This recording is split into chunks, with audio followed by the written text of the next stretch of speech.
누가복음 10장 25절부터 37절까지의 말씀을 저와 여러분이 한 절씩 교독합니다. 누가복음 10장 25절부터 교독합니다. 어떤 율법 교사가 일어나 예수를 시험하여 이르되 선생님, 내가 무엇을 하여야 영생을 얻으리이까? 예수께서 이르시되 율법에 무엇이라 기록되었으며 네가 어떻게 읽느냐? 대답하여 이르되 네 마음을 다하며 목숨을 다하며 힘을 다하며 뜻을 다하여 주 너의 하나님을 사랑하고 또한 네 이웃을 내 자신같이 사랑하라 하였나이다. 예수께서 이르시되 네 대답이 옳도다. 이를 행하라 그러면 살리라 하시니 그 사람이 자기를 옳게 보이려고 예수께 여짜오되 그러면 내 이웃이 누구니까? 예수께서 대답하여 이르시되 어떤 사람이 예루살렘에서 여리고로 내려가다가 강도를 만나매 강도들이 그 옷을 벗기고 때려 거의 죽은 것을 버리고 갔더라. 마침 한 제사장이 그 길로 내려가다가 그를 보고 피하여 지나가고 또 이와 같이 한 레위인도 그곳에 이르러 그를 보고 피하여 지나가되 어떤 사마리아 사람은 여행하는 중 거기 이르러 그를 보고 불쌍히 여겨 가까이 가서 기름과 포도주를 그 상처에 붓고 싸매고 자기 짐승에 태워 주막으로 데리고 가서 돌보아 주니라. 그 이튿날 그가 주막 주인에게 데나리온 2를 내어주며 이르되 이 사람을 돌보아 주라. 비용이 더 들면 내가 돌아올 때에 갚으리라 하였으니 네 생각에는 이 세 사람 중에 누가 강도 만난 자의 이웃이 되겠느냐? 같이 읽습니다. 이르되 자비를 베푼 자니이다. 예수께서 이르시되 가서 너도 이와 같이 하라 하시니라. 아멘. 자랑 중에 제일 위험한 자랑이 있다면 그것은 도덕적 자랑일 것입니다. 선주 자랑하는 것은 괜찮습니다. 그런대로 자식 자랑도 그런대로 봐줄 수 있습니다.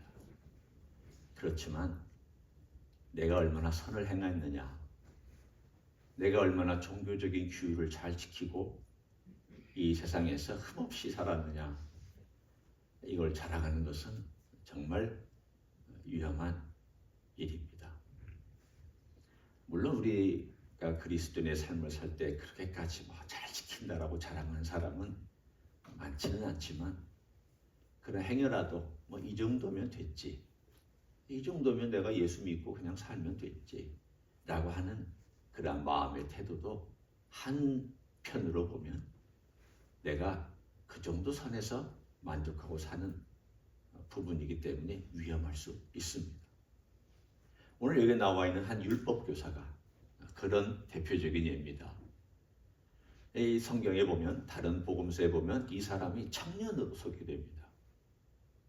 그리고 율법 교사인 것을 봐서 이 사람이 비교적 젊은 나이에 율법 교사가 된 한 30대의 초반의 사람으로 보입니다.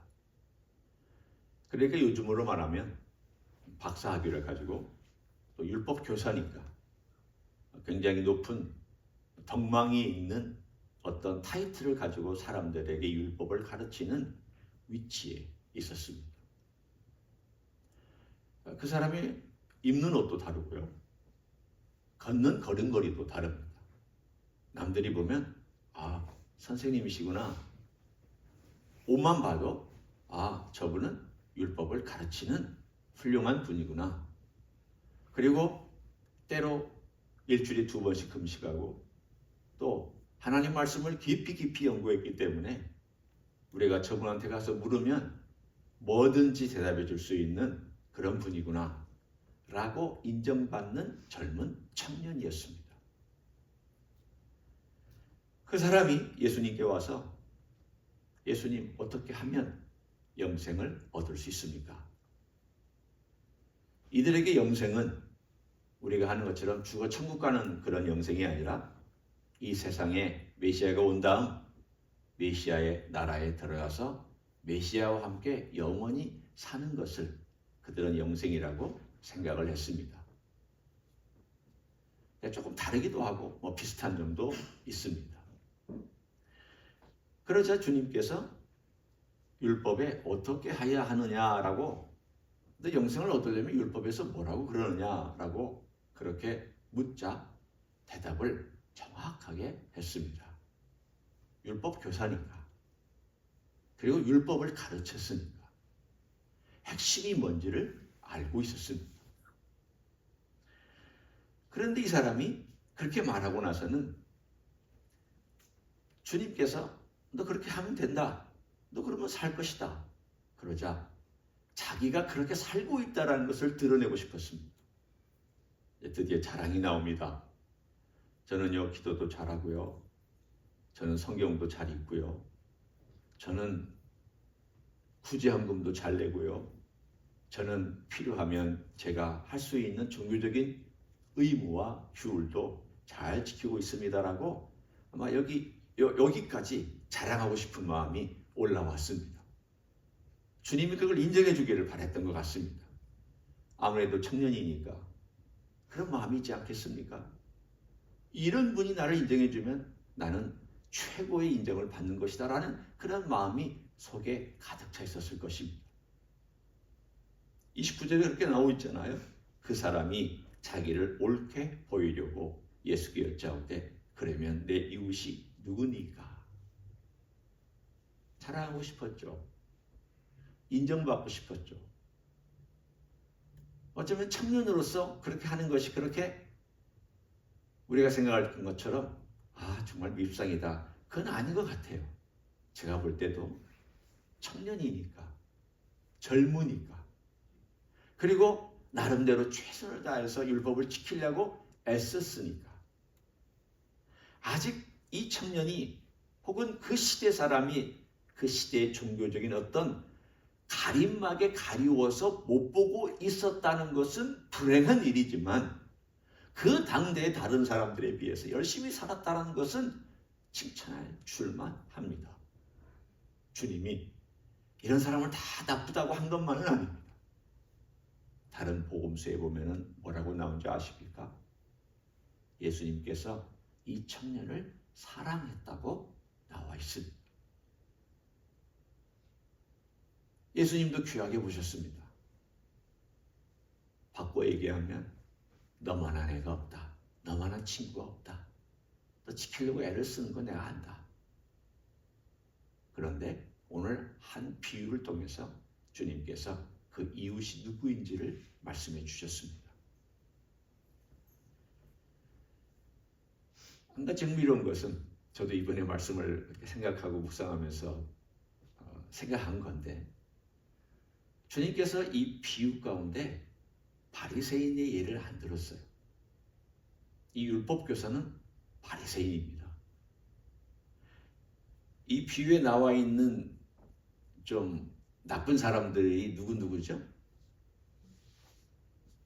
하나는 제사장이고요, 하나는 레위 사람입니다. 이 제사장과 레위 사람은 바리새인이 아니라 사두개인입니다. 예수님께서 바리새인의 예를 들지 않냐고 오히려 사두개인의 예를 든 걸 보면 이 청년이 이쁘고 귀했던 것 같아요. 만약 그러지 않았으면 바리새인의 예를 들어서 바리새인을 어쩌면 공격하실 수도 있었을 법한데, 바리새인을 공격한 것이 아니라 오히려 이 사두개인이었던, 특별히 그 시대의 제도권에 있었던 제사장과 레위인을 주님께서 대표적인 예화 가운데 드셨습니다. 비유죠. 실제적으로 그랬다는 것이 아니라 비유입니다. 한 사람이 강도 만났는데 제사장이 지나가다가 피하여 갔다. 레위인도 피하여 갔다. 그리고는 그들이 제일 무시하는, 여러분, 민족과 민족이 다를 때, 나라와 나라가 다를 때 제일 큰 원수는 어디 있는 줄 아십니까? 국경을 맞대고 있는 사람들입니다.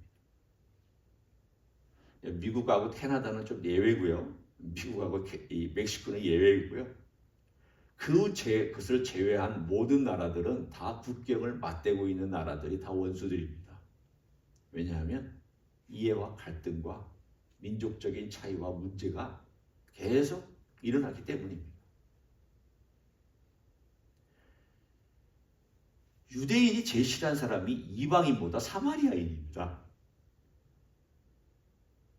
왜냐하면 국경을 실제 맞대고 있고 늘 사실은 어떤 의미로 보면 반은 유대인의 혈통이 있지만 반은 이방인의 혈통으로 섞여 있는 그들에 대한 증오가 있습니다.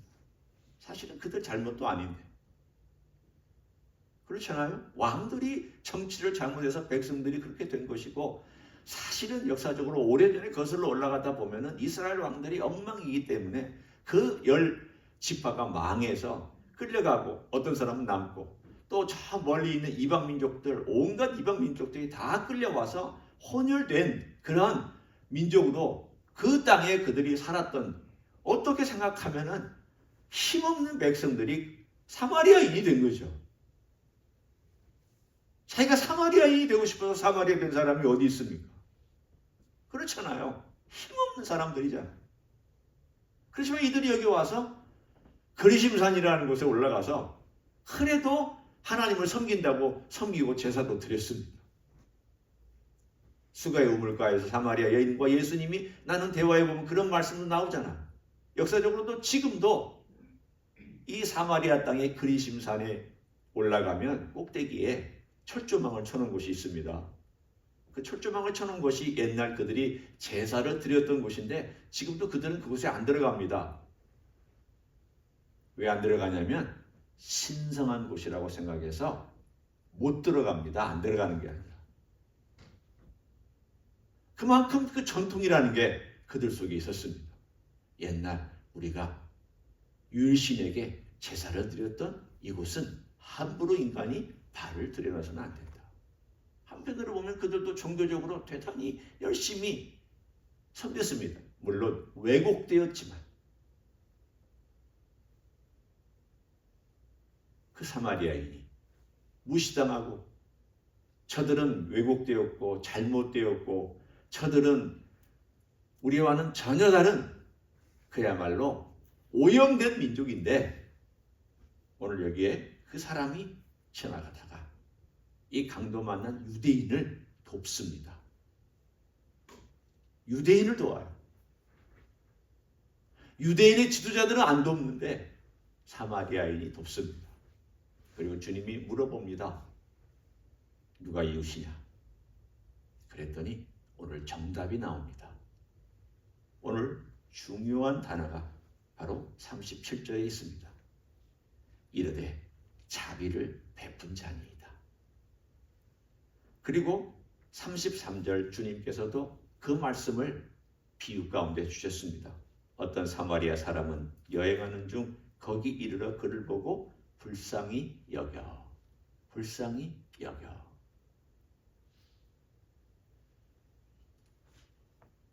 종교적으로 아무리 뛰어난들 그 마음속에 사람을 불쌍히 여기는 마음이 없다면 하나님께서 자기를 불쌍히 여기는 것을 경험하지 못한 사람입니다.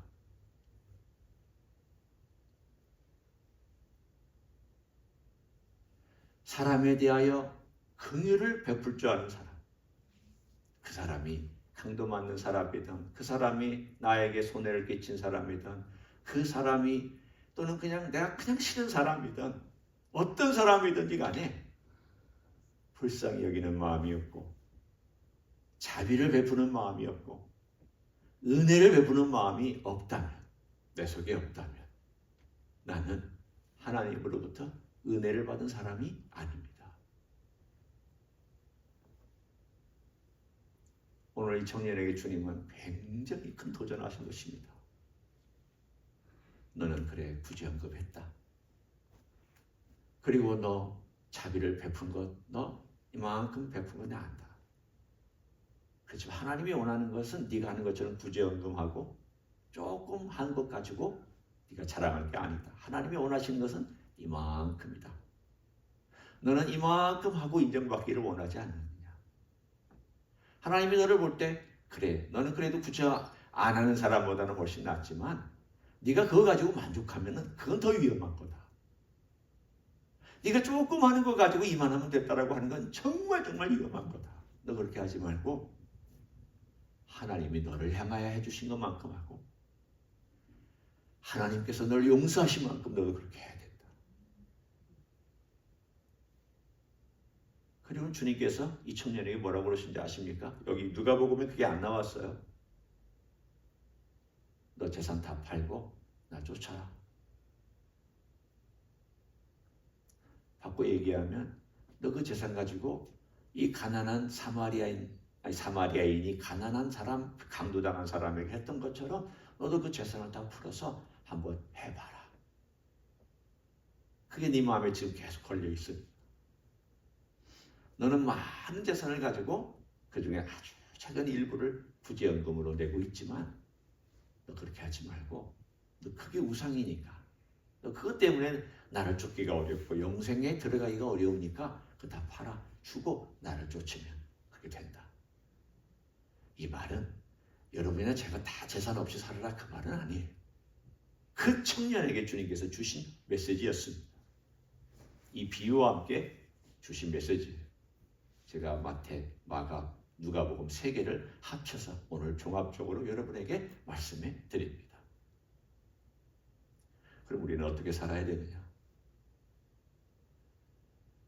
자비와 불쌍히 여김, 이것이 내 안에 늘 있는지 주님 앞에서 점검하는 것이 나와 주님의 관계를 점검하는 것과 직결되어 있습니다. 내가 긍휼이 없으면 주님과의 관계도 소원해진 것입니다. 내게 용서하는 마음이 없으면 나와 주님과의 관계가 멀어져 있는 것이라 할 수 있습니다. 나와 주님과의 관계가 깊으면 그분의 은혜를 체험하고 있으면 그분의 긍휼이 내게 머물고 있으면 나도 긍휼을 베풀 줄 압니다. 역으로 내가 용서도 잘하지 못하고 긍휼도 없고 그렇다면 나는 주님의 긍휼과 자비를 지금 현재는 경험하지 못하고 있다고 말할 수 있습니다. 우리의 삶에서 다시 한번 주님의 긍휼을 알게 해달라. 우리 주님이 나를 얼마나 사랑하시고 나 같은 죄인을 용서해 주셨는지를 알게 해달라. 나 같은 죄인을 불러주신 주님의 긍휼로 내 상처를 싸매주시고 나를 도와주셨던 그 놀라우신 은혜를 알게 해달라. 그러면 우리는 사랑을 베푸는 사람으로 살아갈 수 있을 줄 믿습니다. 그렇게 살아가시기를 예수님의 이름으로 간절히 축원합니다. 기도하겠습니다. 이 시간 우리 예수님이 선한 사마리아인처럼 이 땅에 오셔서 강도 만난 우리를 불쌍히 여기시고 상처 싸매주시고 기름 발라주시고 그리고 우리의 필요를 채워주시고 우리를 회복시켜 주신 분이 아닐까요? 우리 주님은 우리보다 먼저 앞서 일을 행해 주셨고 십자가에서 피 흘려 주심으로 우리의 죄를 기꺼이 용서해 주신 분이 아닙니까?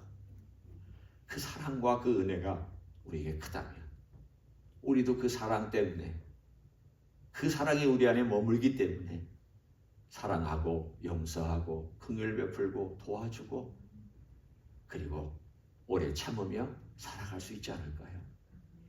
그런 삶을 살기를 소원한다고 이 시간 다 같이 통성으로 기도하시겠습니다. 하나님 아버지 감사합니다. 감사합니다. 주님께서 우리를 불쌍히 여기시고 주님께서 우리를 이끌어 주셔서 주님 이 땅에 오셨습니다. 주님 우리를 위하여 섬겨주셨습니다. 주님은 십자가에서 기꺼이 피 흘려 주셨습니다. 우리를 위하여 긍휼을 베풀어 주셨고 우리를 위하여 자비를 베풀어 주셨고 우리를 위하여 사랑을 베풀어 주셔서 감사를 드립니다. 주님이 놀라운 주님의 사랑을 우리가 체험하고 있다면 그것이 우리의 삶 가운데서 머물고 있다면 우리 또한 용서할 줄 알고 사랑할 줄 알고 긍휼을 베풀 줄 알고 자비를 베풀 줄 알고 참을 줄 알고 인내할 줄 알고 관용할 줄 아는 삶을 살아갈 수 있을 줄 믿습니다. 주님 간절히 간구합니다. 우리 하나님의 은혜 가운데서 우리가 어떻게 살아가야 되는지를 알게 하여 주시기를 원합니다. 주님의 자비와 긍휼 가운데 걸어가게 하여 주시기를 원합니다. 우리의 마음속에 깊은 긍휼을 주시옵소서. 우리의 마음속에 깊은 주님의 사랑을 주시옵소서. 깨닫게 하여 주옵소서. 그 풍성한 사랑 우리의 샘이 채워지게 하시고 그 샘에 마르지 아니하는 주님의 사랑을 가지고 사랑하며 살기를 간절히 간구를 드립니다. 그런 하나님의 종들로 삼아주시고 평생 동안 우리 주님의 사랑으로 살고 걸어가는 우리 모두가 될 수 있도록 주님 축복해 주시기를 원하옵고 기도를 드립니다. 그런 삶으로 인도하여 주시옵소서. 하나님 아버지 고맙습니다. 우리에게 하나님의 아들 되신 예수님을 보내주시고 그 귀한 사랑으로 자비하심으로 긍휼로 우리를 위하여 기꺼이 십자가에서 피 흘려주시고 죄 용서해 주신 것 감사합니다. 주님은 선한 사마리아 사람처럼 자신의 모든 것을 들여서 기꺼이 강도 만난 우리를 도와주셨습니다. 거의 죽을 뻔해서 그냥 놔두면은 아무도 돌보지 않은 채로 죽어버릴 수 있었던 인생을 불쌍히 여기셔서 살려주시고 기름 부어주시고 회복시켜주시고 하나님의 사람으로 살게 해주신 것을 감사를 드립니다. 이런 은혜를 받은 우리가 주님의 그 은혜를 가지고 사랑하며 베풀며 또한 용서하며 오래 참으며 인내하며 또 덮어주며 섬기며 살아가는 하나님의 종들이 되게 하여 주시옵소서. 이제는 우리 구주 예수 그리스도의 은혜와 하나님 아버지의 극진하신 사랑과 성령 하나님 교통하심의 역사가 오늘도 우리 주 예수 그리스도 우리를 위하여 모든 것을 기꺼이 주시고 자비와 긍휼을 베풀어 주신 그 사랑, 그 사랑의 샘이 우리 가운데 계속해서 흘러나오고 넘쳐나서 그 사랑으로 살기를 소원하는 이 자리에 참여한 모든 종들 위에와 주임지 히스교회 위에와 이민교회들과 한국교회들과 선교사님들 위에 이제로부터 영원히 함께 하실지어다. 아멘.